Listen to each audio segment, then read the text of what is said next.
with the amazing Shathy. Today is her day. We will be just talking about Shathy. So please say hello to her. Even you can type it in the chat, or you're on Facebook Live. Also, please send some highs, hello, some hearts to her. And so, yeah, let's just get started with this. This is Ask Me Anything with our amazing Shathy. I will just read her intro just for some background for those of you who haven't heard anything about her and her amazing work. So let me just read it up for you. So this is Shathy Jomoddar, and she can help me to say that nicely, but I think it's something like Jomoddar, is it? Yeah, perfect. She's currently working with us at UNDP. She's based in Bangladesh as an UN Youth Community Officer under the Movers program. Prior, she was engaged with Bandhu Social Welfare Society as a project coordinator. She believes that youth are the driving force for a better tomorrow. It requires the nourishment of the potential of youngsters to make them change makers with 21st century skills and entrepreneurial mindset to bring significant change in the society and great contribution to our emerging economy. So she has been working to aware youth about the SDGs and making platform for youth to build network, learn and exchange their ideas, and many more. During her graduation, she had been involved with various renowned organizations. Also, she was being awarded as Best Volunteer Award 2016 from the United Nations Youth and Student Association as Best Delegate Award in International Conclave on Human Rights, Community Welfare, Philanthropy, and UN SDGs at Chandigarh, India. Her position paper on Refugee Crisis got the Best Position Paper Award in 2016 at Chittagong University Model United Nations. Besides, she holds a master's in Persian Language and Literature, and then did her diploma in international relations. She's also very passionate about gender, climate, international affairs, and communications. So that was just for you to start a little bit of the amazing work that she has been doing. I just learned so much from her, and many questions pop up in my mind. But before we get started with some of the questions that were already sent by you guys when you register, let's hear from Shathy. So now it was everything very formal, but I would like you to just share with us what is, your passion, why are you doing this work, and a bit more background of who Shathy is, please. First of all, thank you, Carla, for your wonderful introduction. I'm overwhelmed already. Thank you for that. And for your question, who Shathy are, I guess it's very difficult to say because we have different identities and we have different identities to different people. So I may be Shathy to you, or a very different person, and I may be someone else very different. So it's something very deep you asked, but I would say I think Shathy is a learner who loves to learn and very curious to things, and I am very I try to learn by doing, because it's really important that we don't forget easily if we learn by doing. If we learn by doing, yeah, that's I think it gave you your answer, but we'll discuss more about it and we'll get to know more of Shathy. Thank you. No, I know it's a very deep question, but it helps, for you to start feeling the vibe and start thinking more closely on the questions that I'm just about to start to ask. So let's start with one that really, that I was like very, very personally wanted really to hear your answer on this. So how do you really apply empathy in your professional life? Like we always talk about empathy and empathy with your friends, maybe with your family, but what it means to you and how do you actually apply it to your daily like professional life?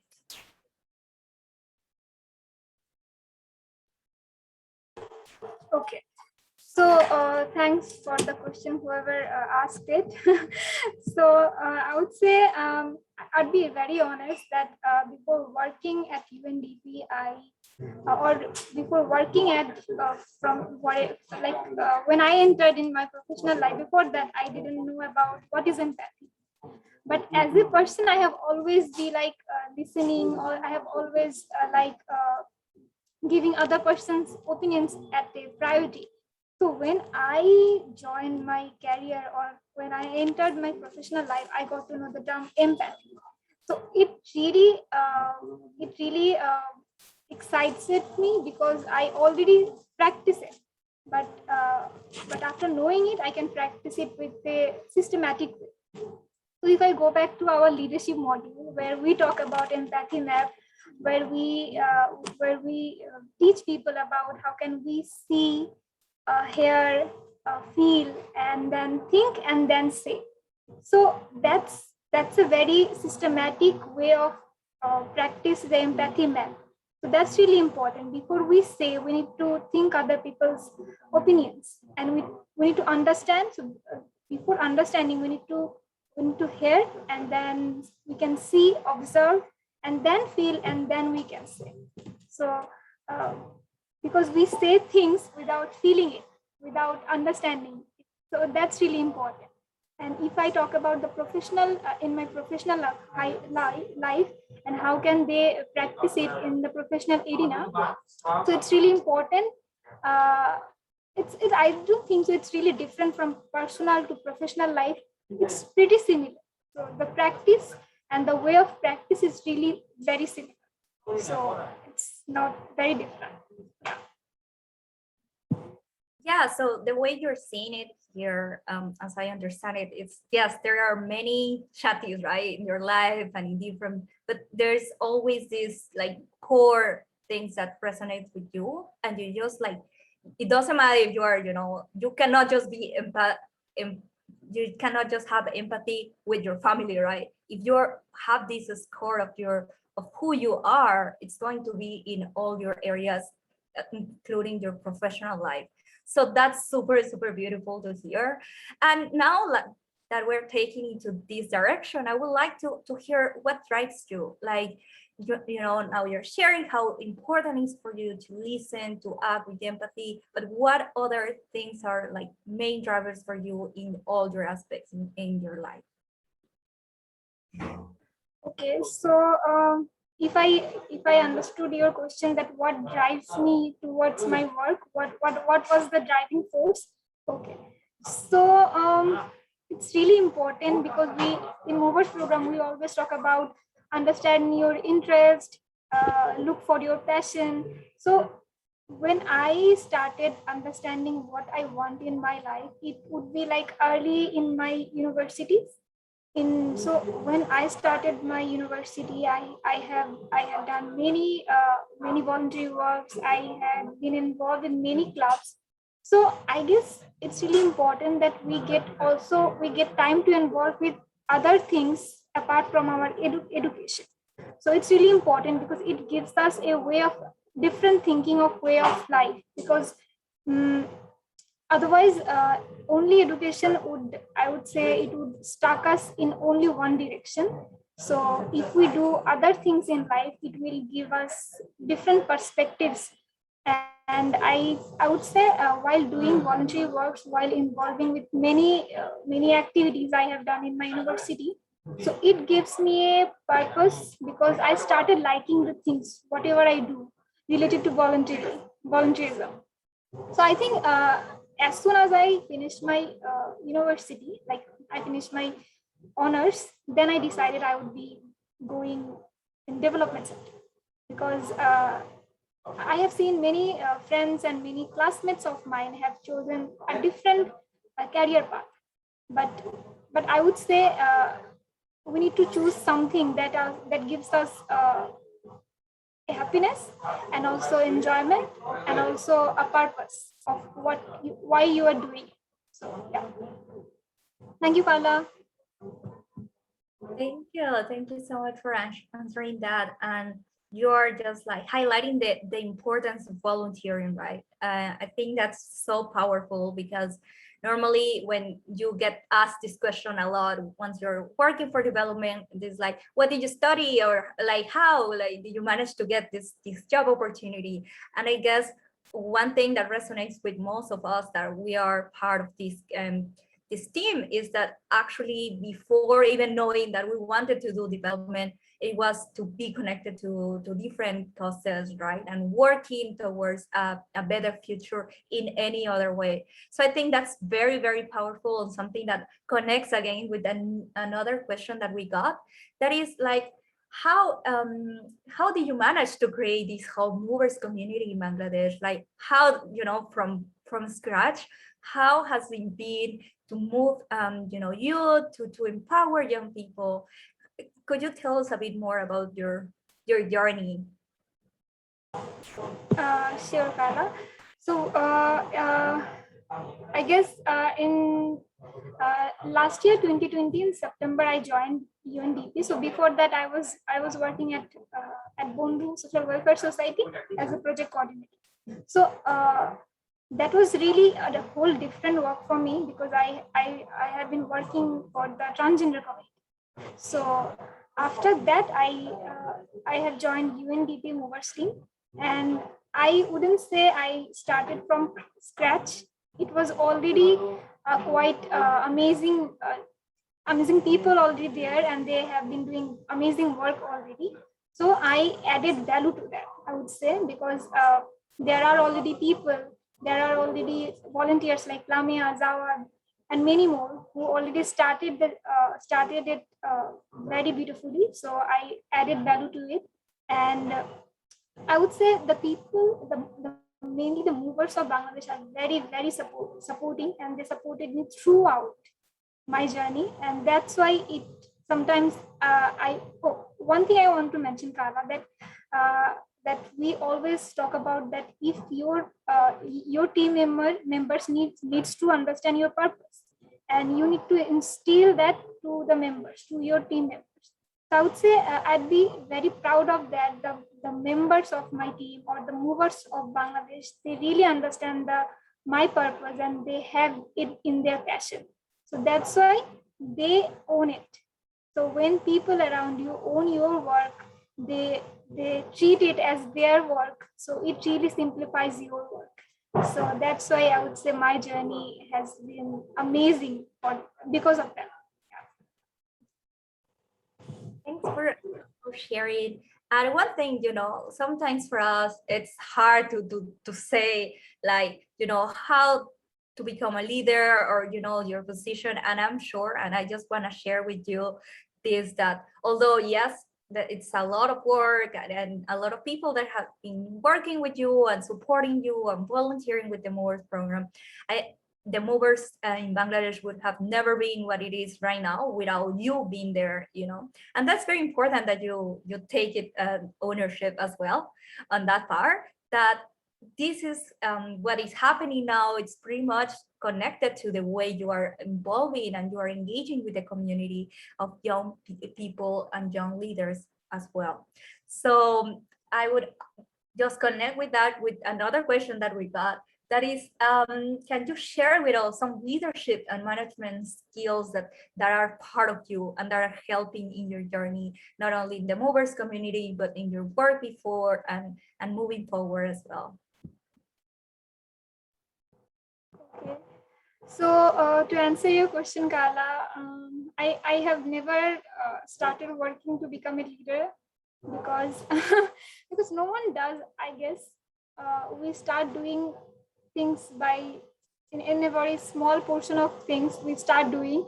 Then at a time, after a certain time, I guess we become leaders, and we attempt to be leaders after a time. So I would say some leadership skills or some managerial skills I would prefer. That if you're a leader, and first of all, I would normalize the term leader. I have been thinking for a very long time that leader should be a very high position. Some people, or it would be like leader needs to be a certain caliber or certain position or something. But uh, but now I don't think so, because we say that if your action inspire other people to do more, dream more, or become more, you're a leader. So by that we are normalizing the term leadership. Anyone can be a leader. So when we think that you can be a leader or I can be a leader, so then we can start doing, how can I improve myself? How can I become a better leader? So to to be a better leader, or to be a better employee, or to be a better person, we need to understand that what are the things I'm good at and what are the things I'm not good at. So it's really important to know yourself first. And also we need to be it's there is a culture that we don't take feedbacks easily. So we get offended when people say, okay, Carla, so you can do this thing this way. We get easily offended. But I think feedbacks are really important. Otherwise, we'd be stuck at one position, or we'd be stuck with our, there will be no improvement in our personality or professional life. So feedbacks, awareness is really important, so you can get improved. And also to be a better leader, I think it's also important to have the power of listening. We need to be good at listening. That's really important to be a leader. And some managerial skills, I think it's related to leadership, and get things done by the time, it's important. And how can you make other people to do things, it's also really important, because we work as a team. I cannot do everything by my own. I need to be go further with my team. So it's really important to get things done by the time. I hope it gave you your answer. No, you did give very, very good insights, and I just was taking some notes because I would love to at the end just close with some of these like bullet points, but just to summarize a bit of what were sharing right now. It's like the leader can be anyone, right? Like not this idea that we probably have sometimes that they have to be certain positions or be very high to become leaders. As long as you are really inspiring and hopefully inspiring for a good reason other people, you are a leader. And that comes with a lot of responsibility as well, right? And you share about the ability of taking feedback as a good thing, not getting, disappointed or just feel like, oh, I'm not good enough or something. Just take it as a great way for us to continue to improve ourselves. And yeah, that leaders are really people that are good listeners as well. Some manager skills. You also share the importance of getting things done on time, which is really always a challenge, right? But knowing that how to say, hey, I cannot do this right now, or when you need help, ask your team for some help. That is always a good way to get things delivered on time and on form as well. So, well, yeah, thank you. That was like just the perfect way to answer that as well. And now I would like to move to another question that came here. On your experience in gender equality, you also, while I was introducing with your quick bio as well, you share about this, that this is important to you. So can you just share with us some like insights or some ideas of how you can take action for gender equality as every day in their lives? Thank you, Carla, for bringing the topic gender equality here. So gender has been one of my passion topic. I have always wanted to work because there are so many things we have faced already in the name of gender disparity. So I think that really boosts every other girl to do something to achieve gender equality in their life by doing at least it can be a small steps in their lives. So, mm if I go back and just try to remember when I have that interest area in gender equality, I would say there were times when I was not allowed to like um, go out of my city. So I have been very rebellious from very beginning. So I don't take things very easily. I try to protest and I try to ask the logical reasoning. So if anyone say me you cannot do it, I will ask them why I cannot do it. So you need to be make me understand that these are the things. If I get what should I say? Mm, if I get convinced by them, okay, then I'll take my decision. So I think so from the very beginning I was that it really helped me to break the barriers around me, which will leave me behind and which will not let me exercise the things what are done by my brother or any other male family member in my family. So with that, I guess when I started breaking the taboos or breaking the stereotypical thinking of people related to women or female, so I think it made me powerful within, because then you feel you don't belong to anyone, you belong to yourself. So after that, I guess it really helped me to understand. Then I started knowing more about gender equality, and then as I got the opportunity to work on gender equality, I started. I was associated with BSO, where I get to work at gender equality and child protection, and I think that really helped me, and that really. Mm, that journey made my uh, thinking made my thinking very powerful, and that's why whenever whenever any girl like faces such issues like child marriages or gender based violence, or uh, they are not getting the like they are not getting to exercise the opportunities they can have, but they are not allowed to exercise that. So it really boils my blood, and I really want to other every other girl to have the have the opportunity to exercise that. So so I think the small step you can do, you try to talk, you try to aware the girls or the women around you, or it can be your friends, it can be it can be from your family. So I try to do that. I think the small steps can do a can do a better change at it after a certain time. So I think that one small step is really necessary for all of us. So you would say that it's great for you to first start one step at a time with trying to create change, not only in your family, not only in everyone else, but in yourself. But you mentioned also really nice, to say like you own yourself, like no one else does it.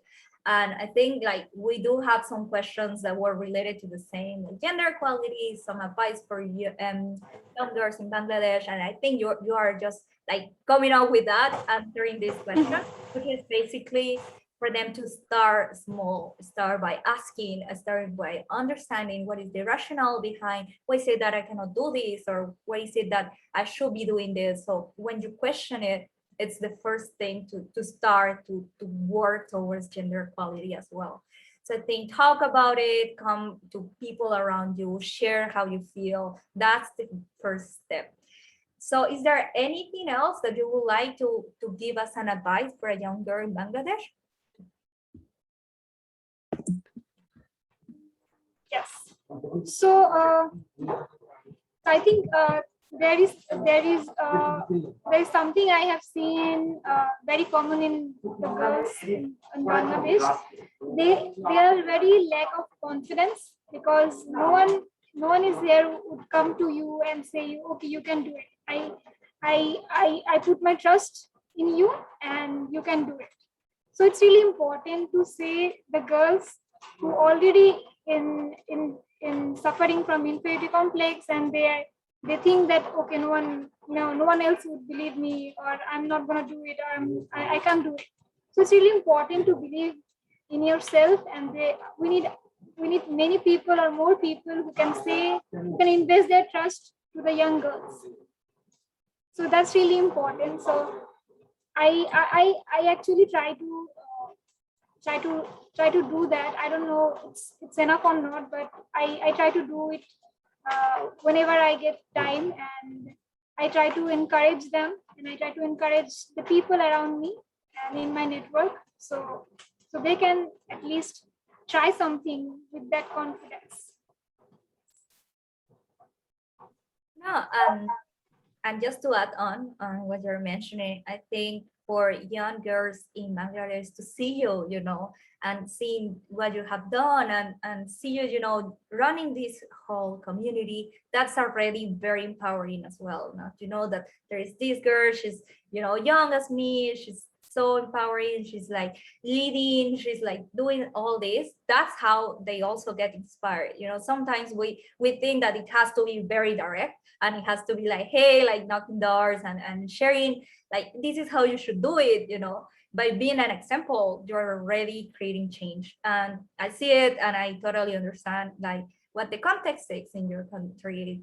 Very similar to the context in my country as well. I think, as it was mentioned here, that just most rural girls that haven't had, so many opportunities, or haven't seen like what other girls are doing in big cities. They just don't know that they could be doing more, that they could be having more opportunities to study more, to go and check other things and get more job opportunities. So I think it's first this thing, like they just don't know.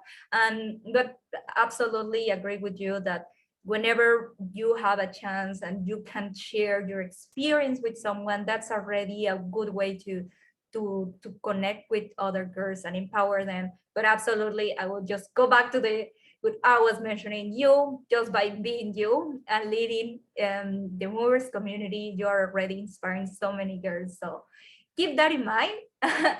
And now I would like to go to another question. In fact, I have seen so many like comments already about this. We haven't seen Shathy like ever angry at all. Like you are always super calm, and I know already, like for example, my personality, you can see that I'm moving all the time, and I'm like changing my voice like all the time, and I'm always a mess. But whenever I talk to you, you're always calm, and you're always very, like it's so relaxing to talk to you. I don't feel like I'm in a rush or anything at all. So that's something that many people are actually seeing, and they want to know what brings this, like who inspired you to be such a kind and understanding person. Oh God, that's a very, very funny question, because if you come to my home, you would experience the noises. Because every other member in my family, they are very noisy, they are very messy, they always talk like in loud voices. So I don't know why, I just don't like to talk like loudly. I like to have a very calm conversation. But yeah, I can be funky at times, but not all the time. I don't know. I just try not to get angry, because it also burns your energy and it really affects you mentally. So I try not to. But yeah, I get sometimes. I try not to show to people. You share with us one thing that makes you like very, very angry.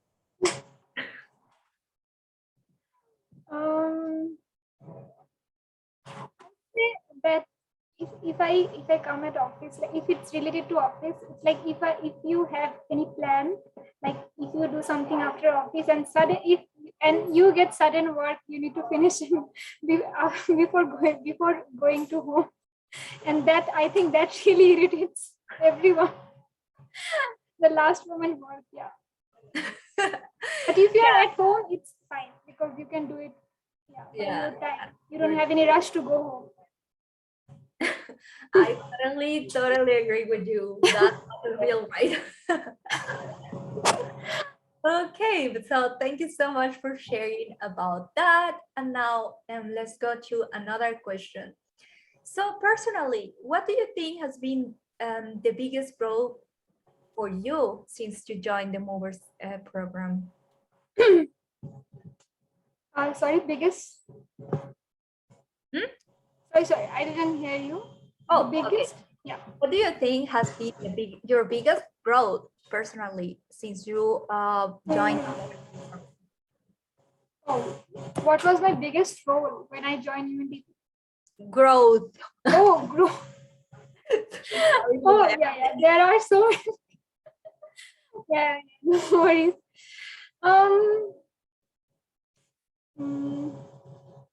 Yeah, I guess there are so many. That's why I'm thinking. So if I think about the last year Shathy, the 2020 Shathy and 2021 Shathy, there are so many things I improved, and I'm really proud of myself for that, because I think I have gained confidence. I have improved my public speaking. I have improved managing more people, because earlier I have been managing around it would be like 100 people at a time, but now it's huge. And one thing I realized, that sometimes you never know until you do it. So after doing it, I realized, okay, I can do it. So that's why I can say I have grown that mentality, that don't say no before doing it. You can give it a try, and then you can decide whether you can do it or not. So I think I have improved my resilience. I have gained my confidence, public speaking, and also somewhat my writing skills. So there are so many I have learned, and I would say, if you ask me the same question, I would say by 2022, I would be learning more things.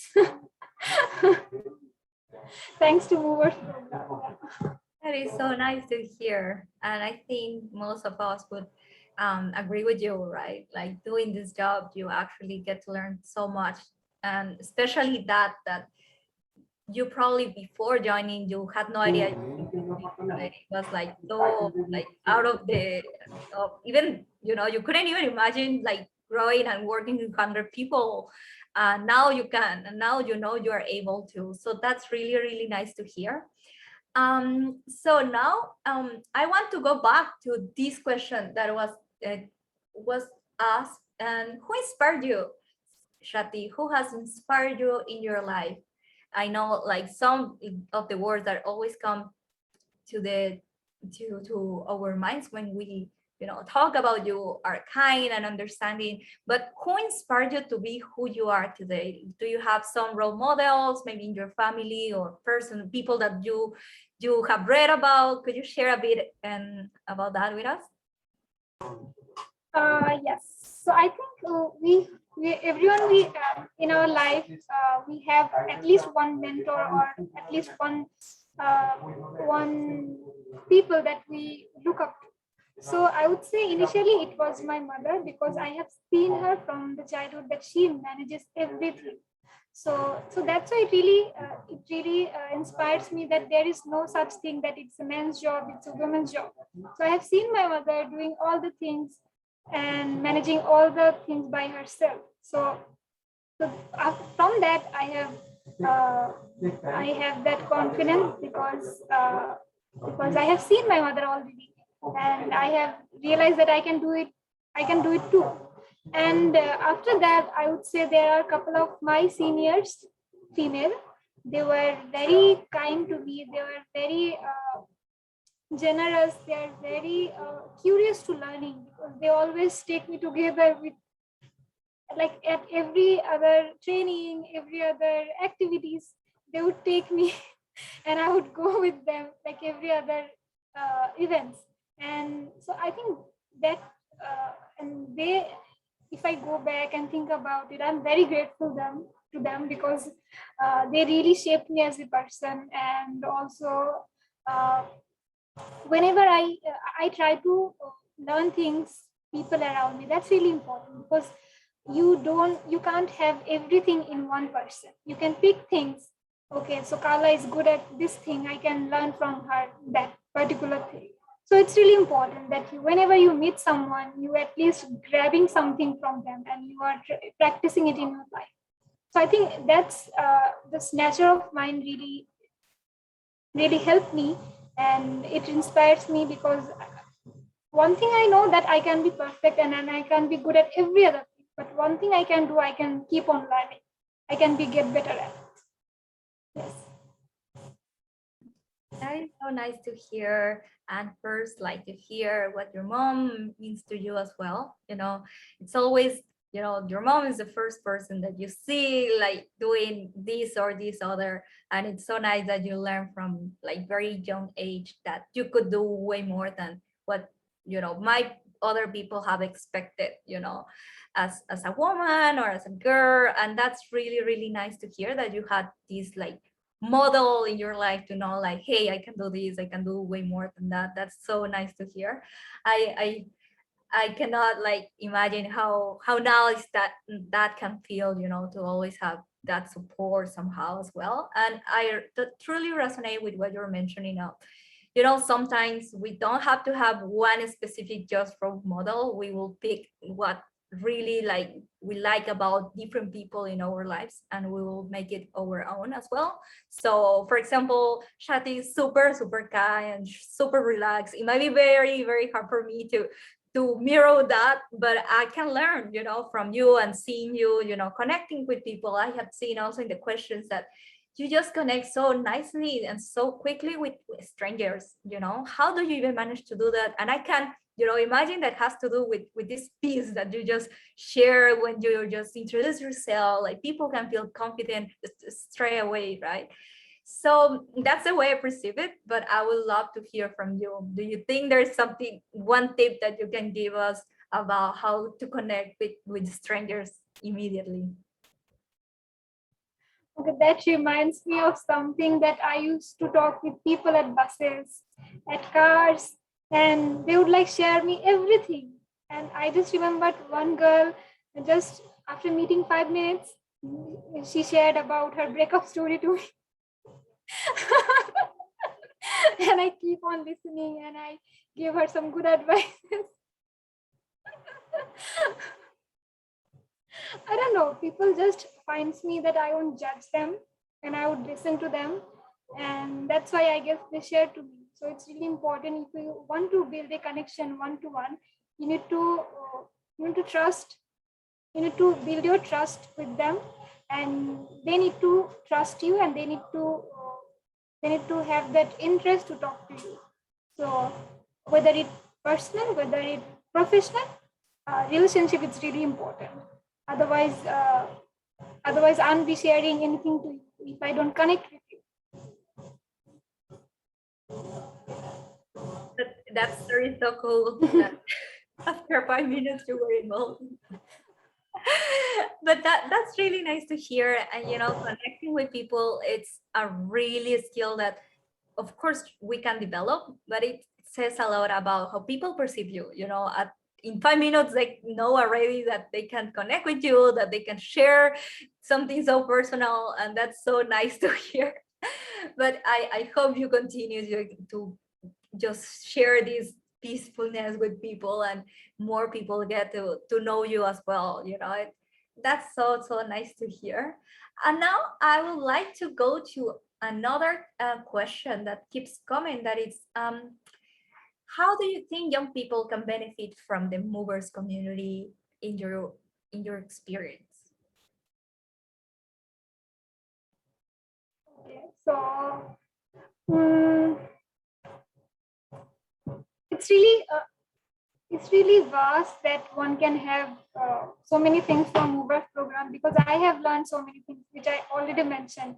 as a mentor, I have learned so many things. So as a mover or as a participant, you can have many more things to learn, because we have already learning many things from movers program. So if I talk about what youth can learn from movers program, so it's a great learning journey. So there are so many things you can learn. It can be facilitation skills. It can be particular SDG related knowledge, and it also gives you confidence, and confidence is really important. And also it gives you scope to practice your public speaking, because public speaking right now, it's really important, because people judges is not the right word, but people judge you by how you perceive yourself, how you speak, and how can you show it to people. Because sometimes we know the things, we are very knowledgeable, but while showing it, we get nervous, and so the things are not coming to people. So that's really important, which you can learn from movers program. And also there are also many other opportunities, uh, just not to trainings. You can get entry to conferences and many events, which really very accessible if you are a part of movers program. And yeah, I would say, if I were you, I would never let that opportunity behind, because I one thing I learned, that you need to grab the opportunities, and later on you will understand why did you do that. So it will connects you after a certain time. So all the learnings will benefit you at a certain time. So no learning is a waste of time. Every learning will be benefited. Certainly, yeah.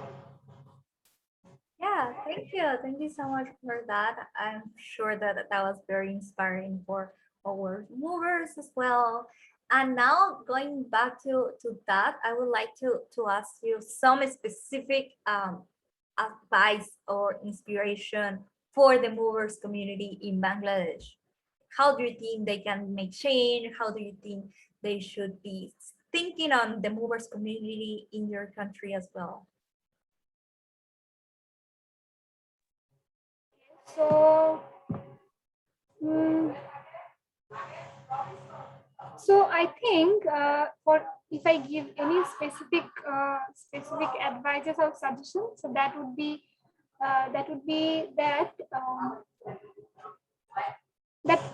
just taking training, it's not enough, because it's really important how you can utilize that knowledge after the training.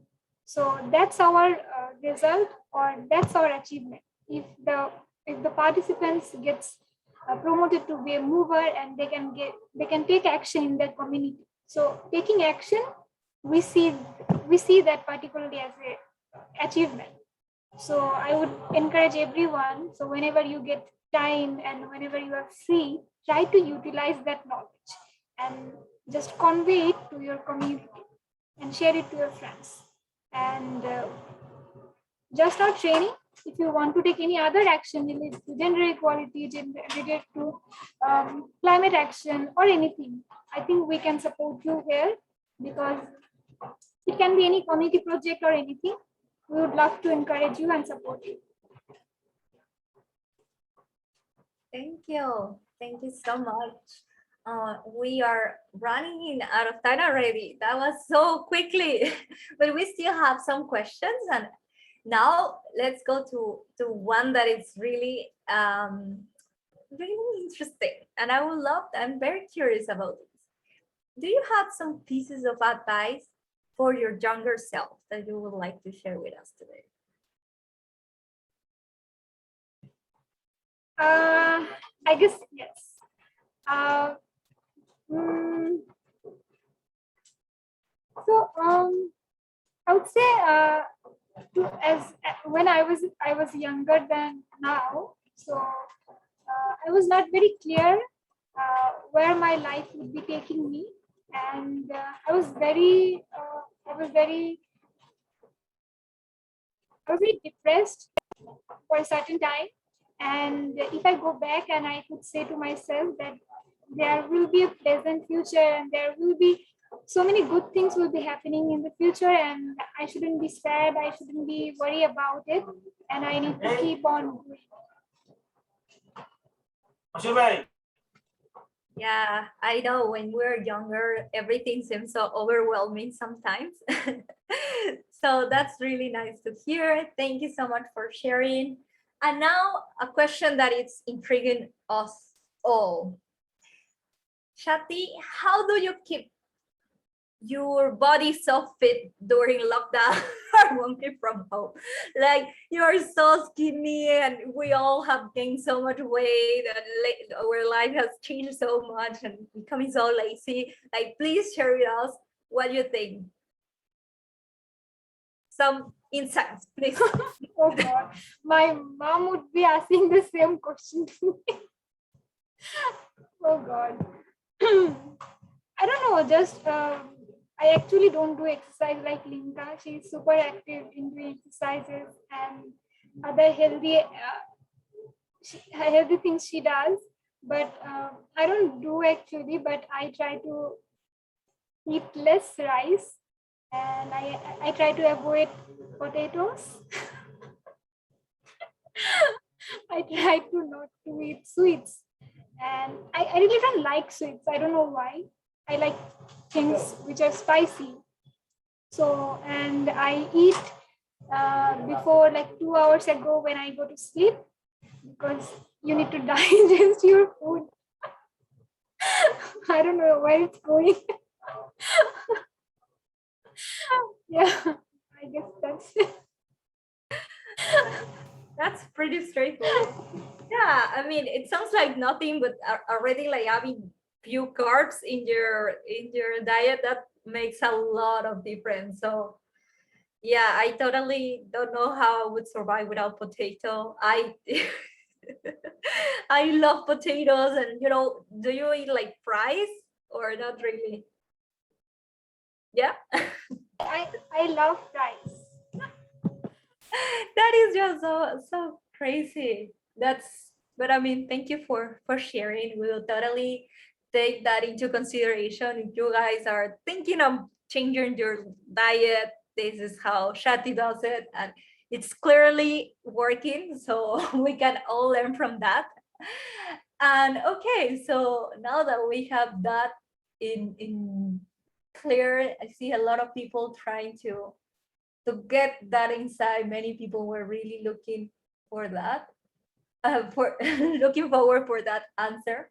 So let's see some questions that have been popping up in the chat that are now would like to ask you. Let me see. So Sweaty, that's how I pronounce it. I don't know. Parents are feeling insecure about their girls. I think that's the problem our girls left behind. Is there any advice for parents? I think what this is trying to say is that sometimes the parents are the ones who are like keeping the girls like from doing certain things as well, and that's of course like creating the problem of the girls being like left behind. So do you have any advice that you would like to share with parents, or probably for us in the future when we do get to be parents ourselves? Any advice that you would like to share? Yes, Carla. So thank you, Sweetie, for the question. And before, because it varies from context to context. So if I talk about the context of Bangladesh, it's really easy to that parents will get insecure about girls, and they would not feel safe to let their girls out of home, and it's really normal. But what we can do, we can earn their trust. Whatever we do, that's really important. If your parents trust you, and if you have very clear communication with them, and if you can be their friends and they can be your friends, it will, I would say, it will remove the barriers of women going out, taking opportunities, learning things. So that's really important. That parents can be your friend, and parents and also if I talk about in the future, I think things are changing slowly, but it's changing. And when we'll be parents, when we we all will be parents, there will be a drastic change in the mindset and in how we see things. And I guess there will be more women and more girls will be achieving like many things in their life. So I can see the change now, but still there are lot of things to do in the related to their mindset and their insecurities. Yes. Yes, Kala. Thank you so much for sharing. And I am sure, or at least I really hope that our generation are gonna be better, are gonna do better as well when it comes to gender equality. I think now we see things differently than before. So there is a lot of hope, as you were mentioning. And yeah, I think something that might be related to that, and based on the comment here, I saw that it's not only, sometimes it's like parents feel insecure just because they really want to, like take care of us, right? And we shouldn't forget that part, that sometimes, of course, situations, and unfortunately the world is just not the same, right? For us as girls than for boys, and we do need to take that into consideration. But as you were mentioning, trust is still the most important thing, because if your parents cannot trust you, you cannot like really do anything. There will be even more barriers, as you were mentioning. So it's really important to as you were saying, the way you did it was basically going with your parents and try to understand, hey, how come I cannot do this, and speak to them, and try to understand the rationale behind it. So if there is a strong, reason why not, then it's good to talk to them and try to build this trust, and try. It's a whole process. Like, it seems to be very simple, but it's really a process. And sometimes we also need to understand, right, like that there are certain things that are not under our control, and we should be able to also figure out, be very innovative in that sense. So it's really connected to what we started out with gender equality at the very beginning. So thank you for that. And we do have another question that is related to this. So Sankhangir or Zankhangir, I'm so sorry, I'm very bad at names still, but he it's mentioned here. Can you please share some experience constraints on job related to factory or manufacturing out of the office's activities for females? I guess this question, what it's trying to say is like, you have, any experience or anything, any story that you have heard of women working out of these activities of factories, of manufacturers in your country that you would like to share, just as an inspiring story as well. Thank you, Jahangir Bhai, for the question. And unfortunately, I have never encountered RMG sector or women related to manufacturing or out of my office activities. So I wouldn't be in the right person to answer it. But it's really important. Yeah, I would love to know from if you know something about it, you can mention us or you can share it in the chat box. We would love to hear from you. Yeah, that's really a topic, and I have seen some documentaries, so maybe you have seen those as well, that there is a lot that can be improved in that area. But yeah, if you do have some insights, please share with us. We would love to hear from you as well here in the chat. And now I have a personal question.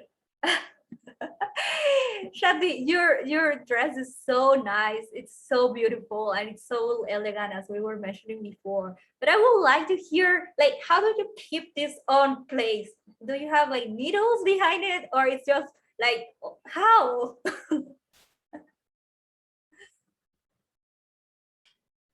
Yeah, I didn't do anything. It's like Oh, it just nicely keeps in there.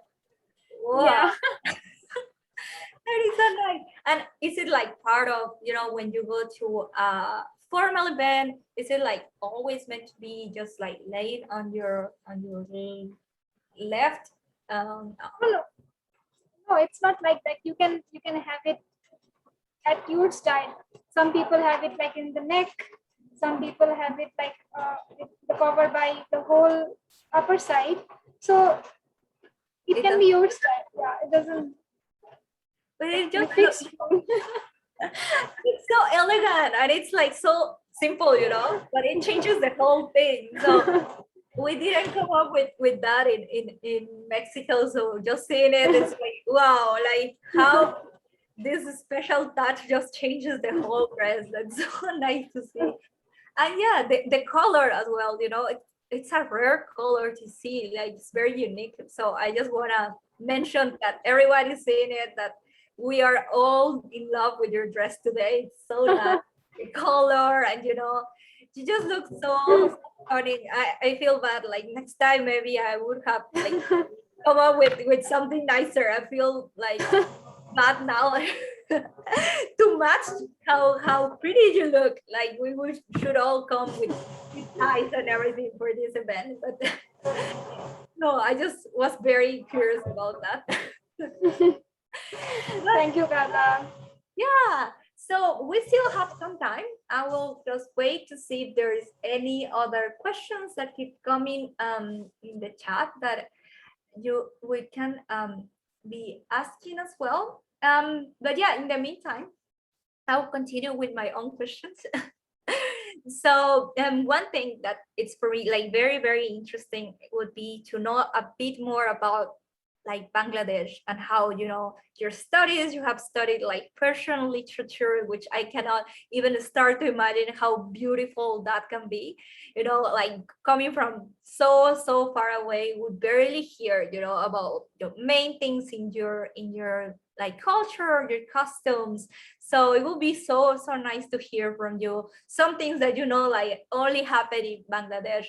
Could be like a tradition that that could really, we have people from all around the region. It will be really nice to hear. So maybe you can share that, and maybe something like a food that you really like, that for sure this is just in my country.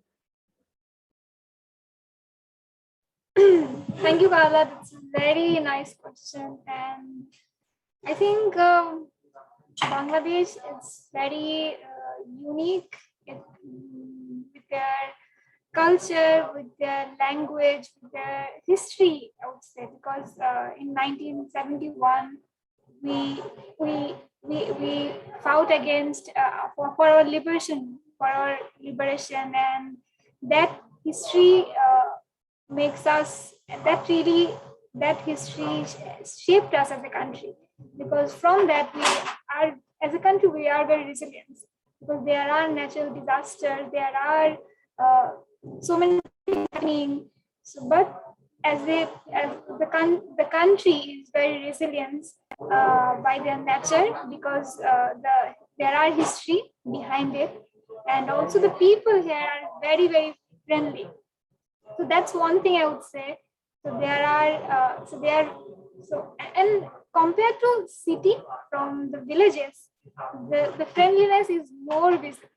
So I am a city girl, but whenever I go to village, I experience something else, and they are very nice. And if you are just you can go to anyone's home, and they will invite you and give you foods and give you like greet you, like and that's really nice. But in cities, you won't experience that. There, people here are very reserved.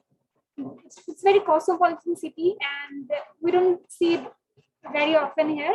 But so the difference city and the villages is different, and it's amazing because there are many friends of mine has left the country to pursue their masters, and they have planned to settle. But I I have not thought that, like, because I can imagine leaving my country and living and staying somewhere else.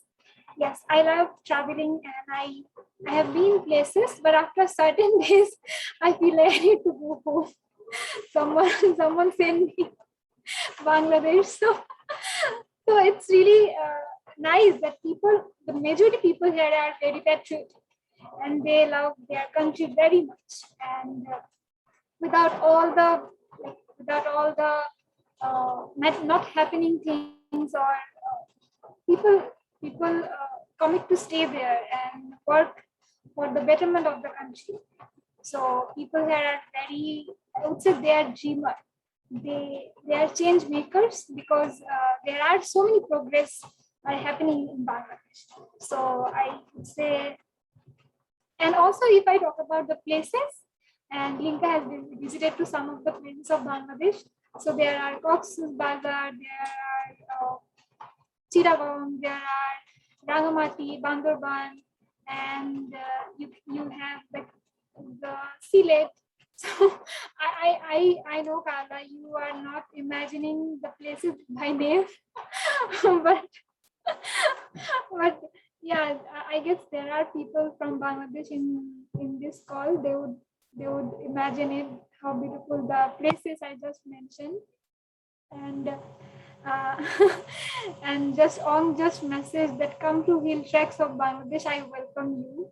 And also the culture of Bangladesh is really unique. There are people from different tribes, and I haven't seen all the cultures, but I would love to see that, because they are very unique and they have their different language and they have their different customs, and that's really important. I think the differences makes us beautiful together.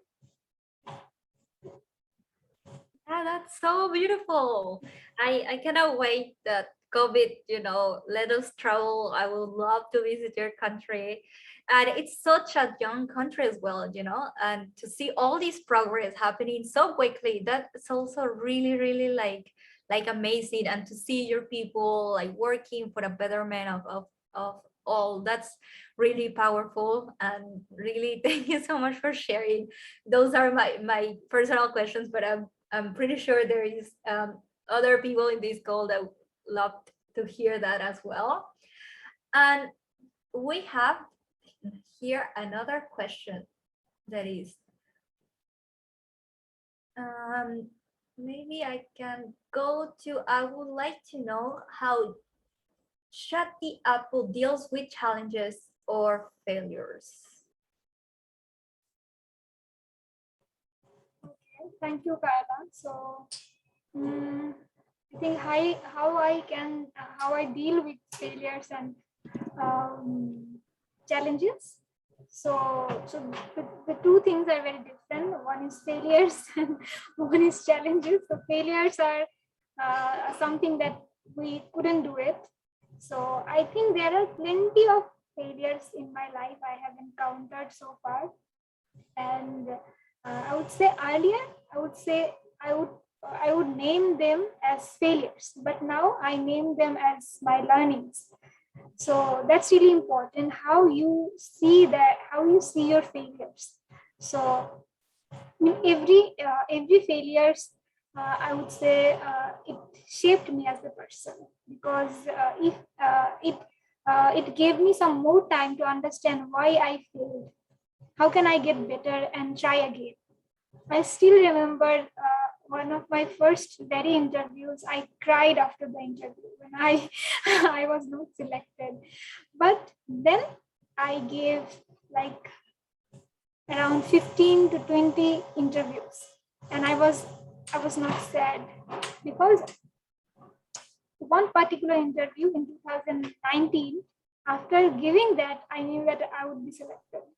So that journey of my failures shaped me, where I keep on going better, and I believe that people would recognize you sooner or later if you keep on working. And that's my take on this particular topic, the failures. And if I talk about challenges are really important to push you in life. So if everything is better, everything is settled, and there's nothing to achieve, so there will be no excitement in life, and you'll be stuck at one position. So challenges are really important in life, so we can get better, where we can push ourselves from our comfort zones, and so we can achieve something more in our life. So challenges and failures are the most important things in our life. So failures are not failures only. I hope it gave you an answer. Yeah, that's a beautiful way of saying it. And I know we are all very, very scared of failure. But as you mentioned, you had many failures before, and you're still here, nothing happened to you other than you just became a better version of yourself in any of those areas that you have encountered any failure. So that's so nice. If you allow me, I would add one line with that, that everyone's journey is different. Carla can achieve something, and I cannot. It can be like she can achieve something at her 20. I can achieve it in my 25.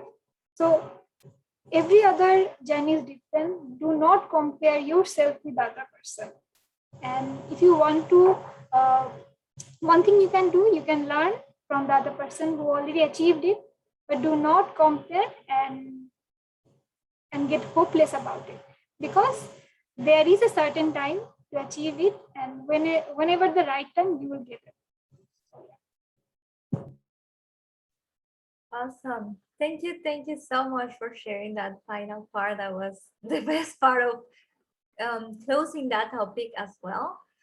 And now I would like to ask if there is any more questions. I know I have been facilitating the whole time and talking, but if there is anyone in this call that would like to just unmute yourself and ask a question, please feel free. So I would just see if there is anyone who would like to unmute themselves. If not, I will see the questions one more time in the chat to make sure I'm not missing anything here.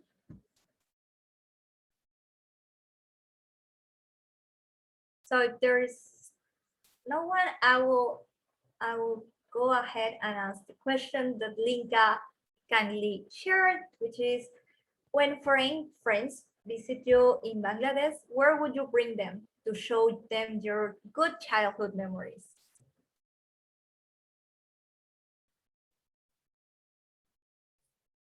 Okay, so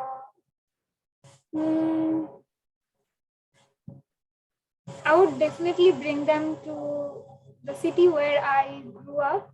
It's Dhaka. And there are plenty of my memories, like playing and running and going to schools. I'm such a kind of student who never misses her school. It's like, is it monsoon? I would like walking and just reach my school after the monsoon or whatever the thing is. So I would say I would bring them to the city Dhaka, and Dhaka is, I think for me, Dhaka is a feeling. It's not only a city, because I don't know why, but there are traffic jams, there are people crowded with the city, but I'm in love with it. And that's why I think I'm not going to leave Dhaka.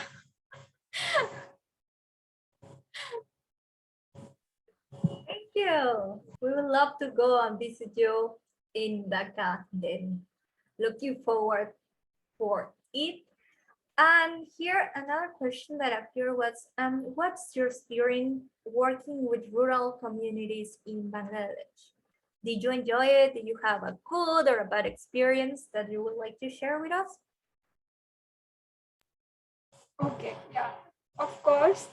So as I mentioned, Carla, that I've got that opportunity to work with BSO. That's a UK-based organization, and the team was divided into like 15 Bangladeshi, 15 UK volunteers, And we basically went to a very remote village of Bangladesh. It's like very, very remote.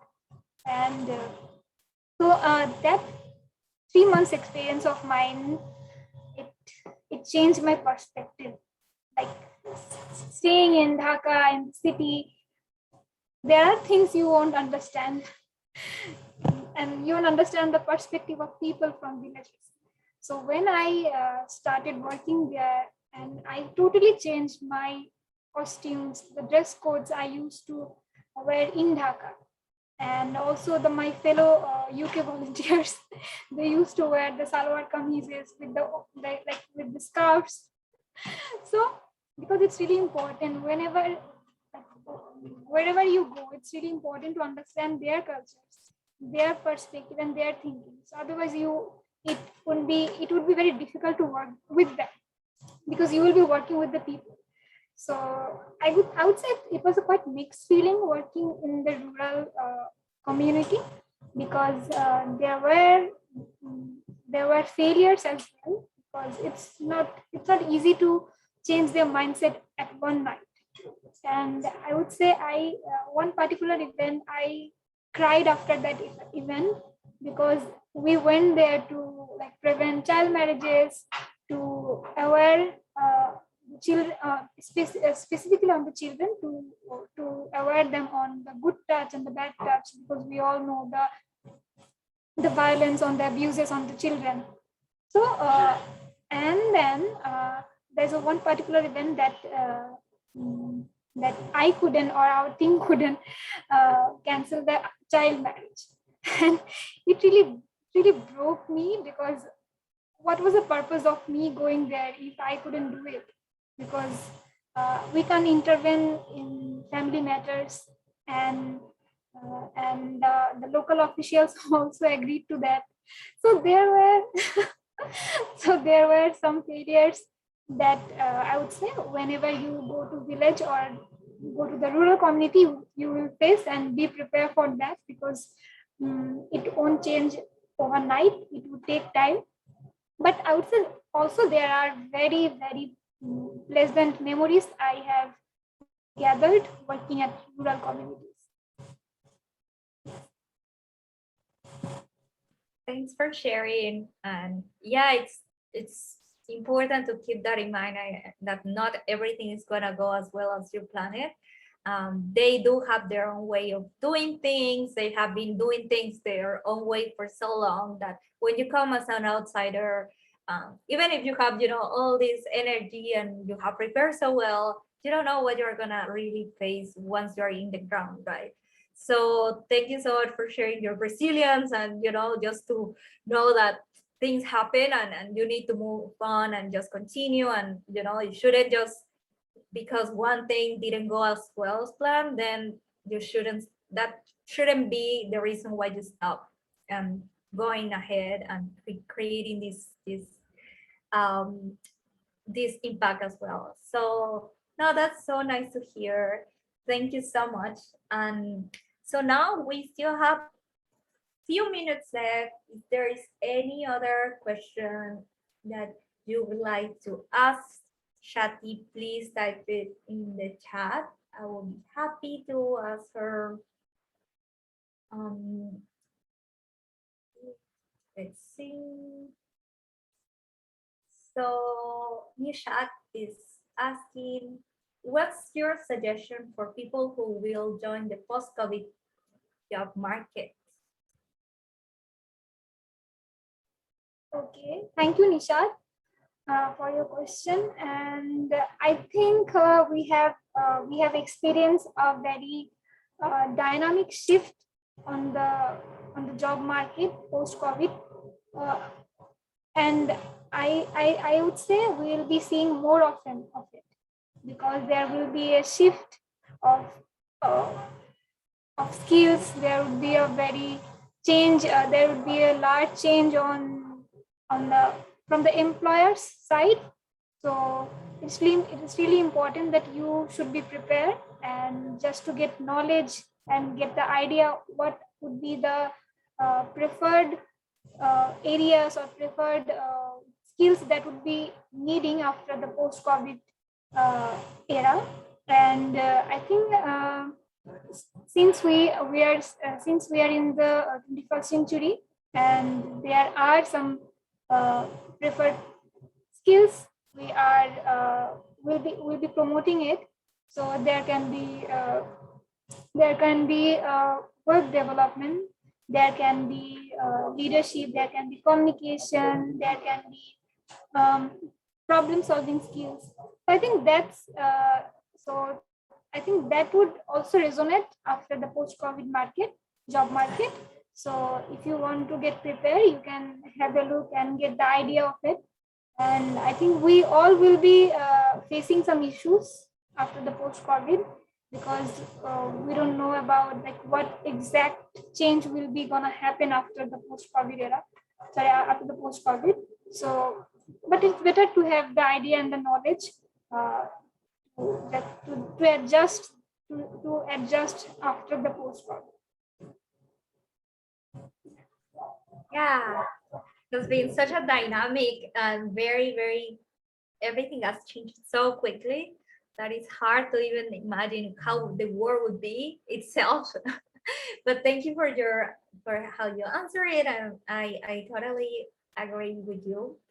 And yeah, as they are mentioning here, it's impressive the way you communicate, and the way you are answering all these questions.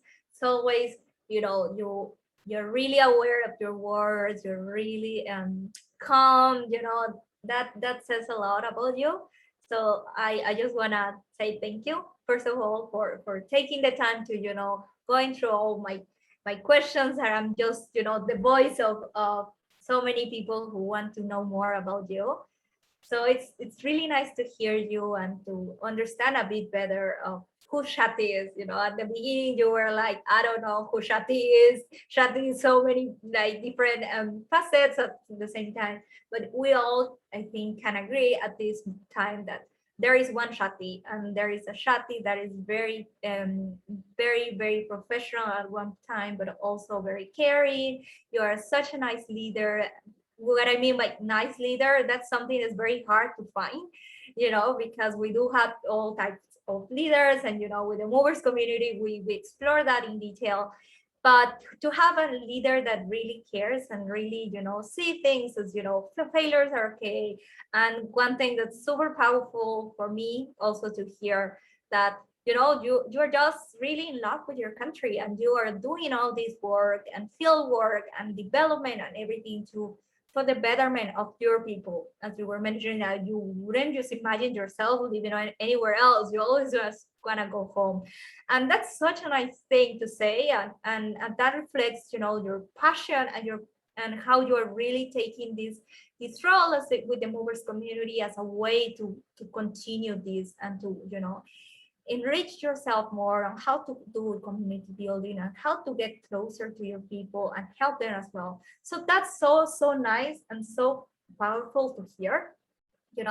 I mean, myself being so far away from home and listening to the love and how where would you take us, and if we go visit you and hearing all this, that's so nice. And it reminds me of also like maybe I'm not working directly to empower my people, but at the end of the day, by being a leader and being someone out there who's taking the lead and empowering other girls and boys, that's already a super great thing to do.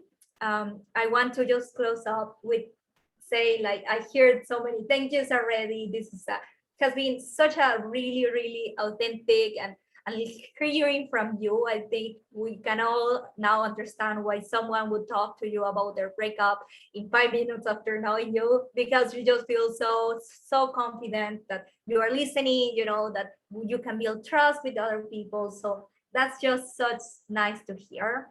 And to close up, maybe I would just ask you to just share some last thoughts that you have, that you like to share with all of us at the movers community. Anything else that you would like to share? Any advice? Anything? Please feel free. Okay, before going on the advice, I would like to thank you, Karala, because It was very pleasant to talk to with you, and it was not like a very. It was like a conversation by one to one, and you really added value to all the questions, and the way you answered to to the question for my questions. That's really commendable. Yeah, I would say. Thank you, Carla, and soon we'll be waiting to hear from you as well. Yeah. Okay, so we have everything. I just literally try to be very brief and take what you said into really just few words. So all the credit goes to you and to your insight. So that's just amazing to hear. We have learned so much from you. Just to close up, maybe I would like to point out some things that were highlighted for my side, that for all of you. First, one of the advice that she's leaving us with is to always take feedback as a great opportunity to improve ourselves. And she has talked about the importance of honesty, to be good listeners, to empathize with people, that you have to be to exercise empathy at home as well as you do in all other aspects in your life. She has shared about her the importance of gender equality, some insight of how to really go out there and how to start, with simple steps to really go and create change in your family, how to talk to your parents, how to generate trust. Then going back to what the movers community has given her, it's for sure this way of feeling like I can do it and I can do this, I can manage so many people, I can help so many people at the same time. And that's one of the main takeaways that she thinks this program has left her with, to learn so much from you guys at the same time.